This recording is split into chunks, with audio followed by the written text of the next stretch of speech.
네, 그런 실기대회의 그림과 네. 네, 정시에서의 그림이 좀 네. 어떤 차이를 두고 있을까요? 네, 일단은 실기대회를 통해서 다양한 가능성을 실험하고 그거를 바탕으로 정시시험에서 어떤 확고한 트렌드를 잡겠다.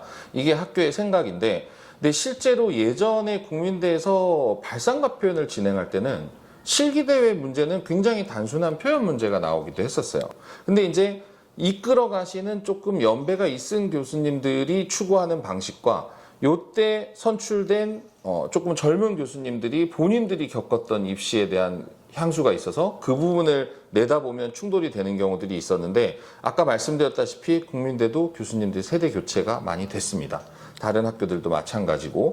그래서 지금 현재는 최근에 한 5년간을 보면 실기대회에 나왔던 문제들이 정시에 그것과 크게 틀리지가 않아요. 네, 그러면 국민대를 준비하는 친구들이 이제 현 시점부터 네네. 또 어떻게 준비하면 좋을까요? 한 해에 2개 문제씩 정시에 나오죠. 그리고 실기대회는 한 해에 4개에서 뭐 많게는 6문제까지 나오는데, 최근 5개년, 6개년의 실기대회와 정시 문제들을 추려서 유사성들을 좀 꼽아보고, 그리고 그 문제들 이상으로 범위를 넓힐 때는 과거에 국민대에 나왔던 문제들과 이 문제들의 유사성을 찾아보면 분명히 공통분모가 있거든요.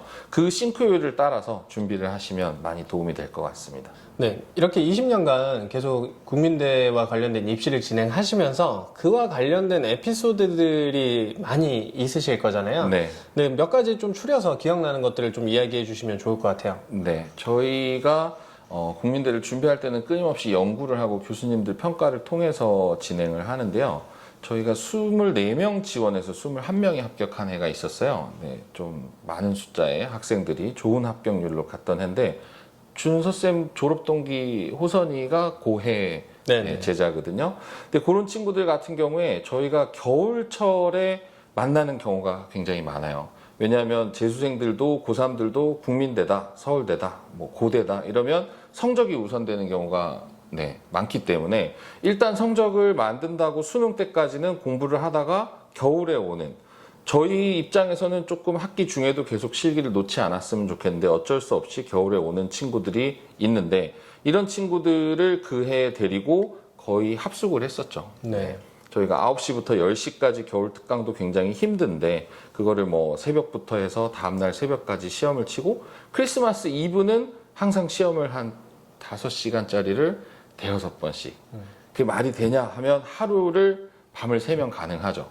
그렇게 시험을 연달아 보고서 그것들을 선생님들과 뭐 전임 교수님을 모시고 크리스마스 당일날 아침까지 토의를 해서 문제를 추리고 거기서 평가된 좋은 것들로 나머지 시험 때까지 준비를 시켜서 지원을 시켰더니 그 해는 그런 합격생들이 나왔었고요. 그리고 인문계 준비를 하다가 다른 과목은 괜찮은데 수학을 망쳤어. 이러면 미대에서는 굉장히 좋은 점수가 되잖아요. 네. 그래서 용기를 가지고 겨울 특강 때 연필을 처음 잡았던 친구가 있었는데, 정말 다른 친구들 뭐 9시부터 10시까지 할 때 이 친구는 거의 새벽 5시, 6시에도 제가 지도를 했었고, 끝나고 나서 새벽 1시까지도 저희 부원장님이 도와주시고 해서 엄청 2-3달을 트레이닝을 시켜서 그 해에 국민대를 붙였던 그런 경험들이 생각이 납니다. 그리고 지금 현재 저희 입시를 도와주고 있는 신예 강사, 학생들이 굉장히 좋아하는 신예 같은 경우도 지금 고1 때부터 고3 재수 때까지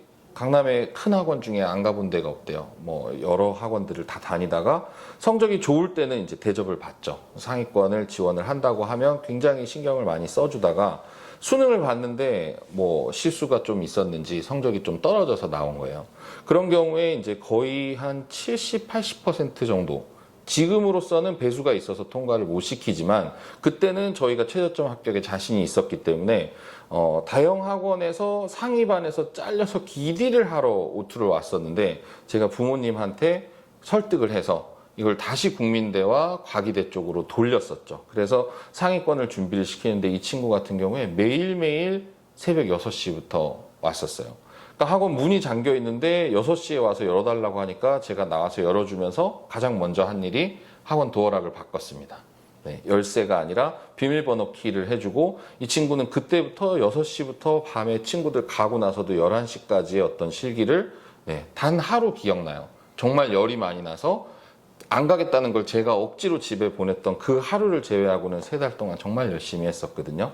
네, 그렇게 해서 국민대, 과기대, 동덕여대를 3관왕을 했었고, 그 친구가 갔던 해에 지역에서 온 친구 포함해서 6명이 지원했는데 5명이 합격을 했었거든요. 네, 그만큼 합격률이 높았던 해가 또 기억이 나고요. 네, 그리고 저희 작년 합격한 네. 네, 유찬 학생의 경우도 네. 좀 특수한 케이스잖아요. 맞습니다. 네. 일단은 2학년 때부터 맡아서 지도를 했는데 성적이 국민대, 서울대 쪽으로 맞춰져 있지는 않았었죠. 대부분 3등급, 4등급 수준이었고, 그거를 저희가 성적 쪽을 조금 개입을 해서 좀 컨설팅을 많이 해줬어요. 그래서 국어, 영어, 사탐을 좀 계획적으로 준비를 하고 성적을 2등급까지 올렸던 케이스고, 성적을 올리려고 드니 시간이 성적 쪽으로 많이 필요하겠죠. 그 나머지 부분을 실기를 빈칸 없이 꽉 채워서 저희가 낮에도 불렀다가 밤에도 좀 남겨서 했다가 최대한 한 명을 만들기 위해서 많이 노력을 기울였던 케이스고요. 유찬이 같은 경우는 수능 전까지 실기 발전이 또래 고3 친구들보다 조금 더뎠었어요. 그래서 본인도 그걸 알고 있기 때문에 한번 집에 가려고 어머님 차를 기다리고 있는데 제가 퇴근을 하다 만났거든요. 근데 이제 본인이 열심히 노력하고 하는 거에 비해서 저는 왜 이렇게 재능 문제인가요? 안 늘죠? 이러면서 눈물을 등치는 저보다 더 크죠. 네, 그런 친구가 제가 좀 이제 결과만 생각하지 말고 과정을 꾸준히 하다 보면 믿고 가다 보면 잘 될 거야 라고 위로를 해줬었는데 정말 수능 이후에 실기가 점프했어요. 그러니까 다른 친구들을 거의 압도할 만큼 이제 점프하는 계기가 한 번 있었고 그걸로 통해서 네, 합격까지, 2관왕까지 네, 달렸던 것 같습니다. 준서쌤도 국민대 합격생을 많이 배출했었잖아요. 네. 또 기억나는 얘기들이 있으실까요?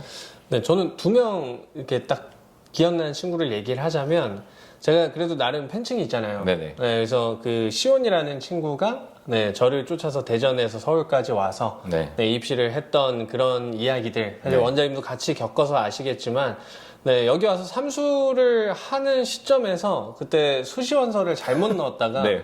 네, 자동으로 정시를 탈락하는 경험을 네. 네, 하는 사례가 있어서 사수를 본인이 해서 수시 합격한지를 몰랐죠. 네, 네. 그래서 그렇게 해서 사수를 통해서 간 친구 정말 많이 기억나고요. 네네. 네, 그리고 제가 국민대학교를 2번 보낸 친구가 있어요. 네. 네, 금속공예과를 고3 때 지원해서 보내고, 네, 그리고 그 친구가 6월 달에 자퇴를 하고 왔어요. 네, 금공과 못 다니겠다. 네, 그래서 시각 디자인을 한 번 다시 보낸 친구가 있어요.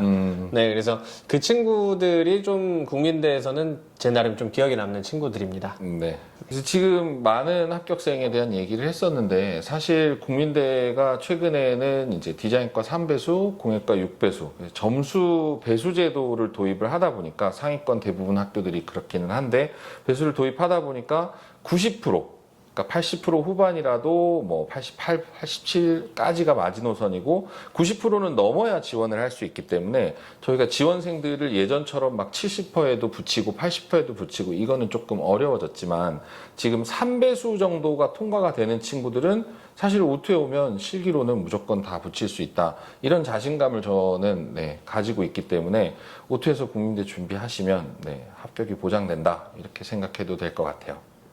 네, 오늘은 저희 학원이 왜 국민대에서 강하고 국민대에 대해서 왜 유명한지에 대해서 좀 이야기를 드렸고요. 국민대에 대한 모든 수업적인 내용을 노하우를 풀어드릴 수 없는 시간이라 그런 것들이 좀 아쉬웠는데 그런 것들은 또 앞으로의 컨텐츠를 통해서 좀 전달드릴 수 있는 기회가 있을 것 같습니다. 네, 이번 컨텐츠는 여기서 마무리를 하고요. 네, 구독과 좋아요는 산소입니다. 감사합니다.